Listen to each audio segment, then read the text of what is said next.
continuar con la exposición de la carta a los romanos que venimos haciendo a lo largo del año.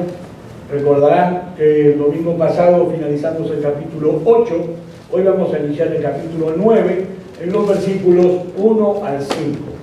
Así que abran sus Biblias en Romanos capítulo 9, versículo 1 al 5. Dice así: verdad digo en Cristo, no miento, y mi conciencia me da testimonio en el Espíritu Santo, que tengo tristeza y continuo dolor en mi corazón, porque deseara yo mismo ser anatema, separado de Cristo por amor a mis hermanos, los que son mis parientes según la carne, que son israelitas, de los cuales son la adopción, la gloria, el pacto, la promulgación de la ley, el culto y las promesas, de quienes son los patriarcas, y de los cuales, según la carne, vino Cristo, el cual es Dios sobre todas las cosas, bendito por los siglos.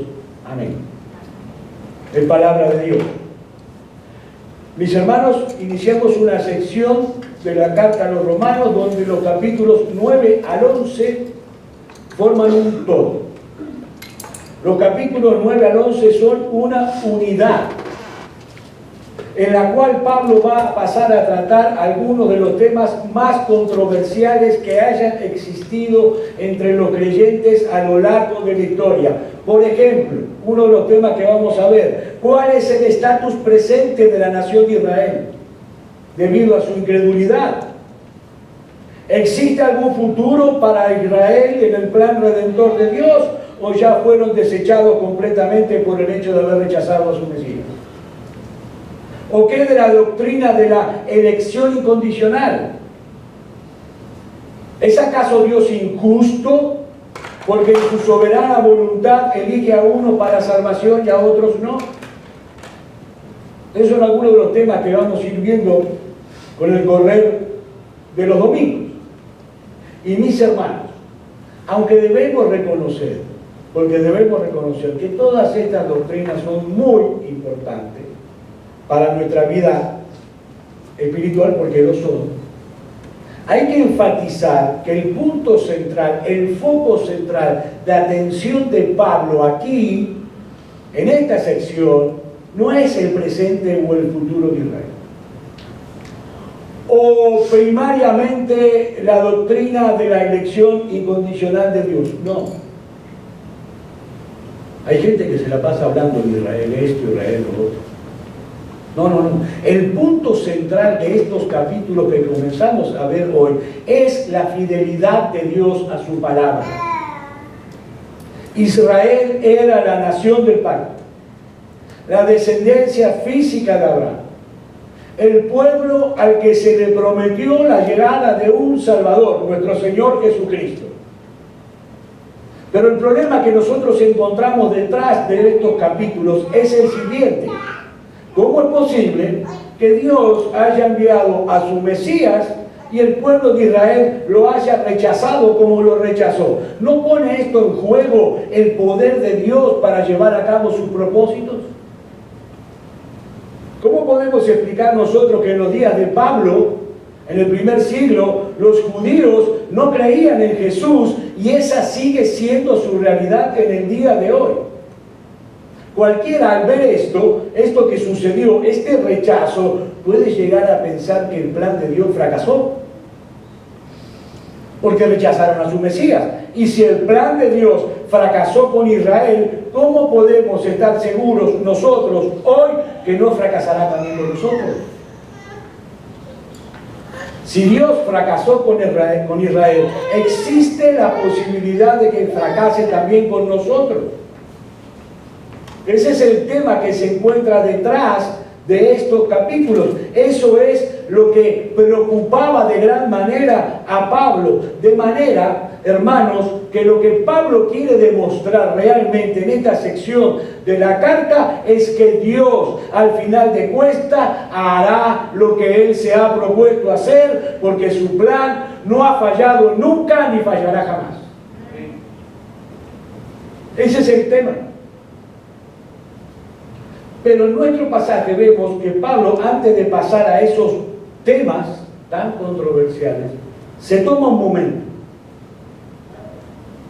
detiene la marcha, porque él necesita abrir su corazón delante de sus lectores para hacernos ver que la incredulidad de Israel, su pueblo de sangre, le causaba un profundo pesar, un gran dolor y una gran tristeza. Y nosotros encontramos en nuestro texto, que es lo que yo quiero compartir con ustedes en esta tarde, tres características de esa tristeza y ese dolor de Pablo. En primer lugar, vemos la sinceridad de ese dolor. En segundo lugar, la profundidad de ese dolor. Y en tercer lugar, finalmente, la razón de ese dolor de Pablo por sus parientes según la carne, como él mismo los define. Veamos entonces en primer lugar cuál es la sinceridad de ese dolor. Versículo 1 y 2. Verdad digo en Cristo, no miento, y mi conciencia me da testimonio en el Espíritu Santo que tengo gran tristeza y continuo dolor en mi corazón. Ahora, aquí llama, no sé si usted ha llamado la atención cuando leyeron esta carta, a mí me llamó la atención cómo cambia drásticamente el panorama, ¿no? Sin ninguna transición. Nosotros acabamos de ver el gozo de Pablo en los últimos versículos del capítulo 8, la semana pasada. Pero sin embargo el capítulo 9 comienza con un giro de 180 grados. En el capítulo 8 Pablo acaba de decirnos de exaltar a Dios por la seguridad de su amor en Cristo, ¿sí? Diciéndonos que nada ni nadie nos podrá separar de su amor, pero de forma inmediata, sin ningún otro trámite, pasa a decir que tiene gran tristeza y dolor en su corazón. ¿Qué nos muestra esto, hermanos? ¿Por qué hago este análisis? Porque esto nos muestra en forma incidental lo complejo que pueden llegar a ser las emociones de los cristianos. Lo complejo que puede llegar a ser. Una de las cosas que mayor angustia puede llegar a producir en el corazón de un verdadero creyente es el hecho de, por un lado, experimentar el gozo de estar en Cristo y de disfrutar de todas las bendiciones que eso significa, y la realidad de que muchos de los que nosotros amamos, nuestros seres queridos, nuestros padres, nuestros hermanos, nuestros hijos, se mantienen en pie de guerra contra Dios. La paradoja de las emociones de los cristianos. Y hermanos, esa es una tensión que nunca vamos a poder resolver de este lado de la eternidad. De una manera paradójica, a mayor comprensión de lo maravilloso y extraordinario que es conocer a Cristo a través del Evangelio, mayor será nuestro gozo, pero también mayor será nuestro dolor al ver a los perdidos. Miren, Pablo acaba de decir, como yo decía hace un momento, de que nada ni nadie nos podrá separar del amor de Dios que es en Cristo Jesús. Que los creyentes somos más que vencedores por medio de aquel que nos amó. En síntesis, mis hermanos, nosotros tenemos una extraordinaria bendición. Pero ese entendimiento de la gloria del Evangelio debería provocar un profundo dolor por aquellos a los que nosotros amamos y no están en Cristo. Miren, Pablo finaliza el capítulo 11, que vamos a ver más adelante, en los versículos 33 al 36, diciendo: oh profundidad de las riquezas de la sabiduría y de la ciencia de Dios, cuán insondables son sus juicios e inescrutables sus caminos. Porque ¿quién entendió la mente del Señor? ¿O quién fue su consejero? ¿O quién le dio al primero para que le fuese recompensado? Porque de Él y por Él y para Él son todas las cosas. A Él sea la gloria por los siglos. Amén. Una exaltación al final del versículo 11. Una exaltación al final del capítulo 8. Y en el medio, tristeza y dolor. Tristeza y dolor. Y Pablo quería que sus lectores en Roma, que eran los primeros que iban a leer esta carta, supieran de su dolor. Él hace este paréntesis porque él quiere, especialmente los judíos que había en Roma, que él supiera del dolor de Pablo por su pueblo, porque recuerden, Pablo era el apóstol de los gentiles y muchos judíos estaban acusándolo de traición, de haberse pasado al otro bando, lo acusaban de antisemita, porque las declaraciones que Pablo hace acerca de los judíos en estos capítulos pueden llevarlo a la conclusión que él se había cambiado de bando, pero él quería que ellos vean que era absolutamente sincero cuando él habla del dolor y la tristeza que él siente por la incredulidad de su pueblo de Santo. Y esto nos lleva a la segunda característica. Hemos visto la sinceridad. Pablo realmente sentía dolor y tristeza por su pueblo. Veamos ahora en segundo lugar la intensidad del dolor de Pablo. Versículo 2 otra vez. Que tengo gran tristeza y continuo dolor en mi corazón. Y esto llama la atención, ¿no? De que Pablo diga que siente gran tristeza y profundo dolor por los judíos. Recuerden, desde que él se convirtió al cristianismo, Pablo sufrió mucho a manos de los judíos. Él dice en 2 Corintios capítulo 11, versículos 24 y 25, de los judíos 5 veces he recibido 40 azotes menos 1. 3 veces he sido azotado con varas, 1 vez apedreado. Pablo sufrió mucho a manos de los judíos.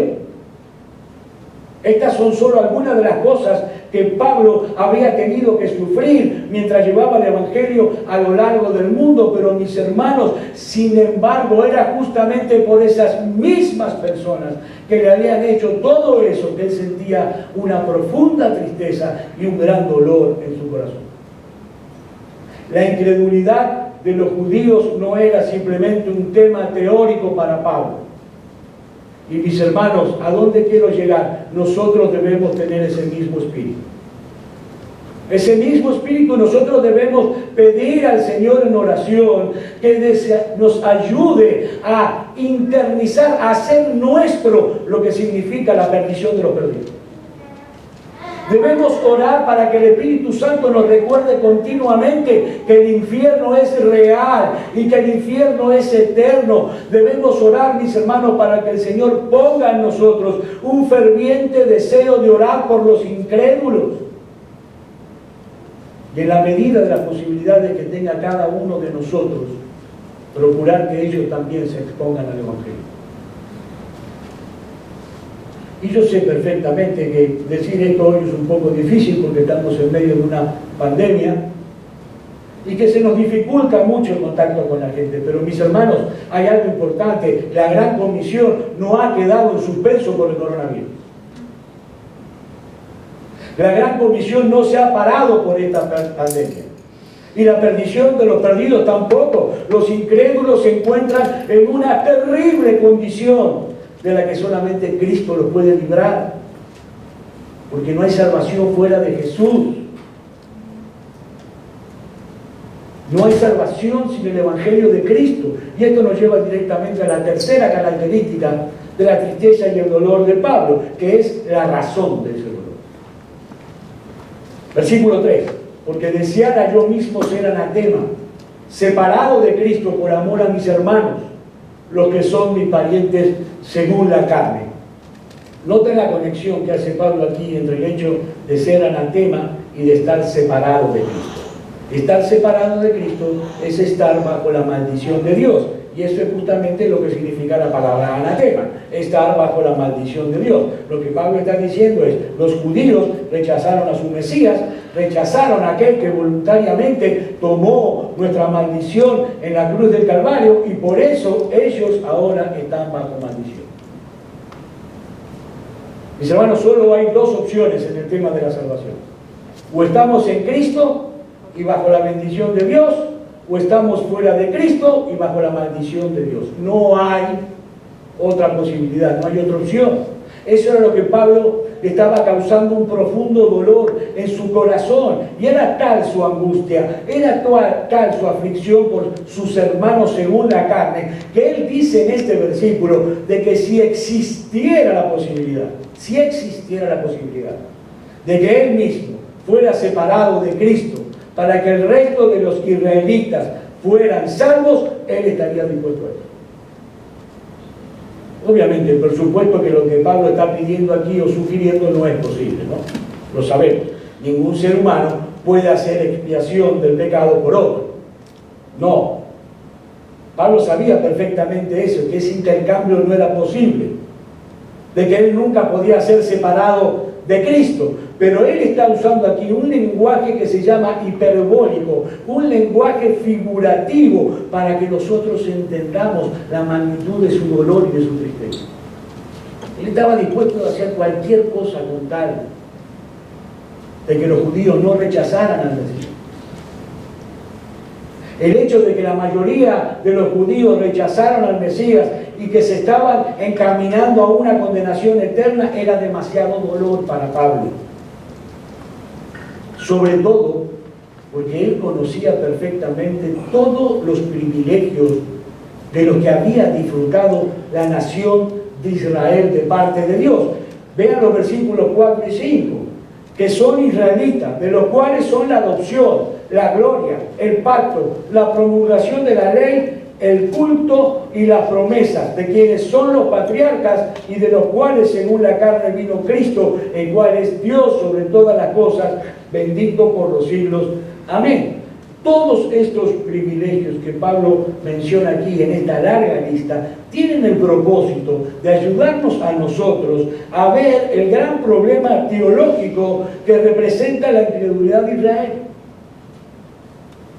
Pablo comienza diciendo que ellos son israelitas.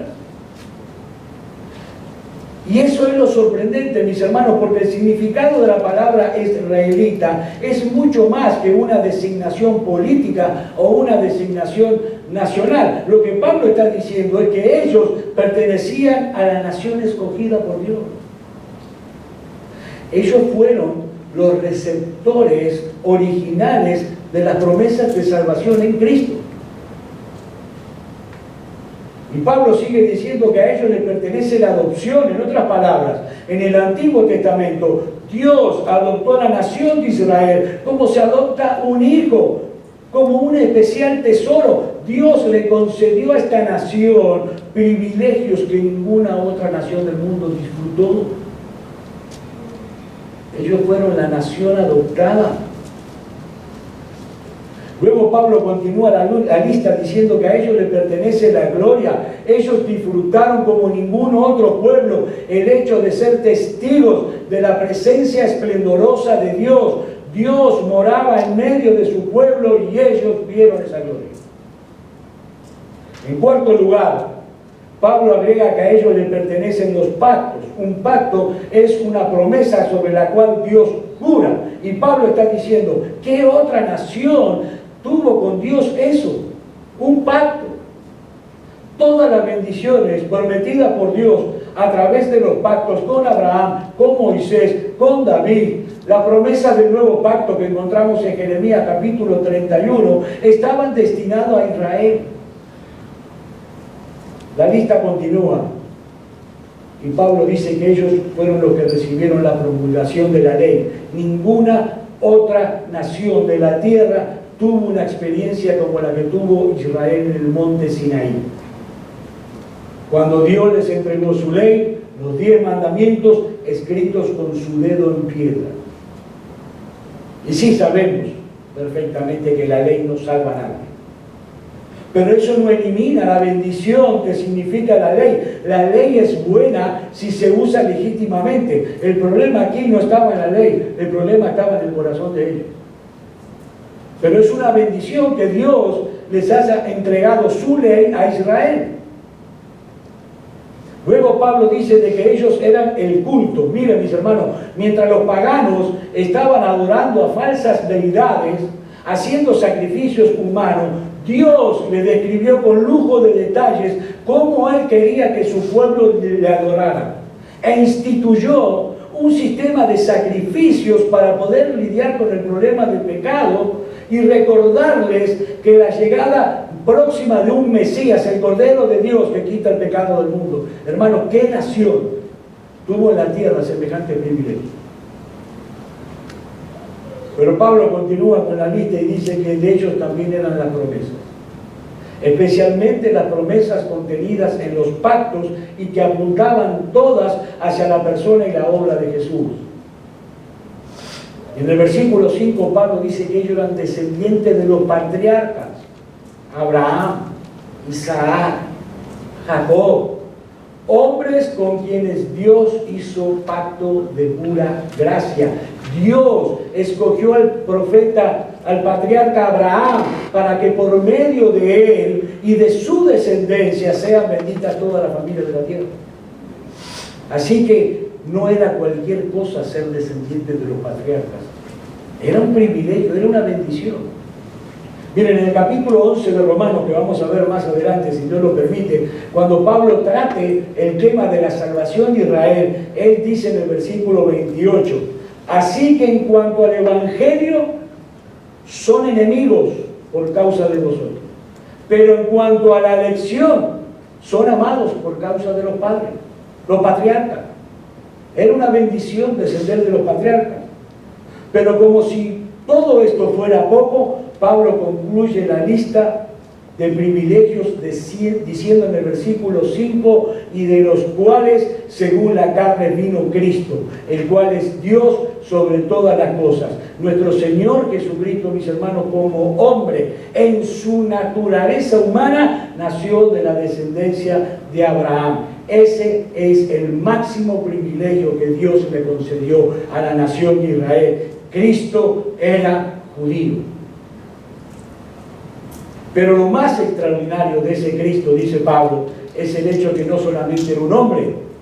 Ese Cristo que nació de Israel está por sobre todas las cosas, porque es Dios bendito por los siglos. Ese Dios que tantas veces manifestó su gloria en medio de su pueblo, asumió una naturaleza humana en la cual corría sangre judía para venir a salvarlos de sus pecados. El Dios de toda gloria se hizo hombre y vino a salvarnos asumiendo toda nuestra culpa en la cruz del Calvario, y vino a través de los judíos, vino a través de Israel. Pero es precisamente ese punto el que produce tanto dolor y tanta tristeza en Pablo. ¿Cómo es posible que un pueblo tan privilegiado, un pueblo que fue preparado durante siglos para la llegada de su Mesías, no pudieron reconocerlo y lo rechazaron? Hermanos, ese es el interrogante que Pablo va a tratar a lo largo de esta nueva sección de la carta que vamos a estudiar juntos.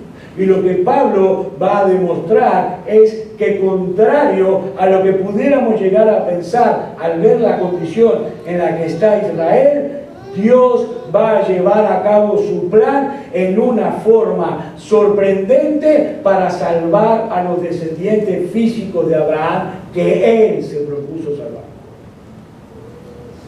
Veamos lo que dice el versículo 6, que lo vamos a estudiar el domingo próximo, si Dios lo permite. No que la palabra de Dios haya fallado, Dios no falla, porque no todos los que descienden de Israel son israelitas. No todos los que descienden de Israel son israelitas. Hermanos, Dios tenía un plan. Y ese plan no incluía salvar a todos y cada uno de los descendientes físicos de Abraham.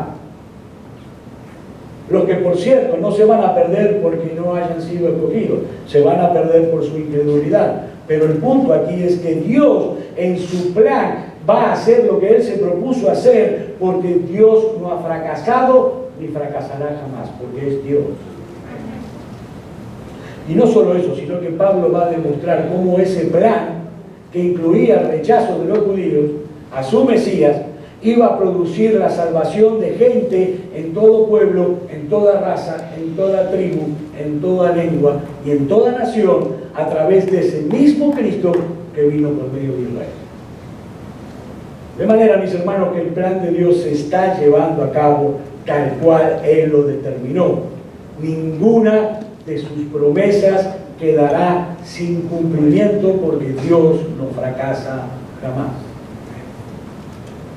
Para finalizar, mis hermanos, ¿qué enseñanza podemos obtener nosotros de este pasaje? Bueno, hay muchas, pero yo voy a mencionar dos. En primer lugar, contrariamente a lo que mucha gente piensa, contrariamente a lo que mucha gente dice, el verdadero cristianismo, y nótese que estoy diciendo el verdadero cristianismo, no es antisemita, no es antijudío, ¿no? Los cristianos debemos orar por la salvación de Israel.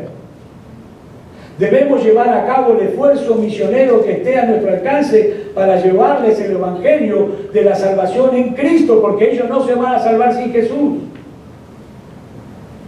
Porque no hay salvación fuera de Jesús. Sean judíos o sean gentiles o sean quienes sean, nadie se salvará sin Cristo. Lo que llenaba de dolor el corazón de Pablo era precisamente el hecho de que ellos estaban alejados de Cristo, y estar separados de Cristo es estar bajo la maldición de Dios. Debemos orar por Israel y por su salvación. La segunda enseñanza que podemos extraer es que nuestro entendimiento del Evangelio sería defectuoso, sería equivocado si no nos mueve a nosotros a orar y a procurar la salvación de los perdidos.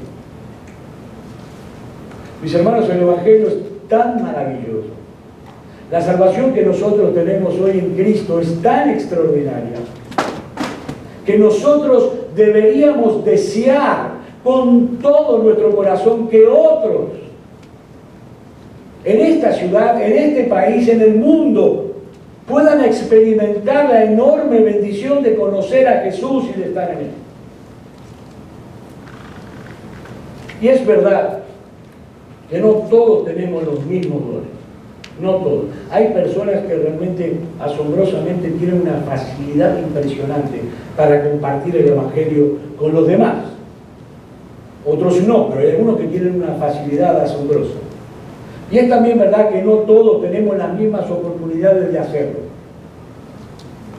Pero hermanos, nosotros debemos clamar a Dios en oración que nos conceda un deseo renovado de ver a muchos y muchos y muchos venir a los pies de Cristo en arrepentimiento y fe. Y no solamente para que sean librados del infierno, sino para que ellos también puedan ver y puedan deleitarse en el hecho de lo maravilloso y bueno que es el Señor, y qué dichosos son todos aquellos que en Él confían. Nosotros deberíamos llenar este lugar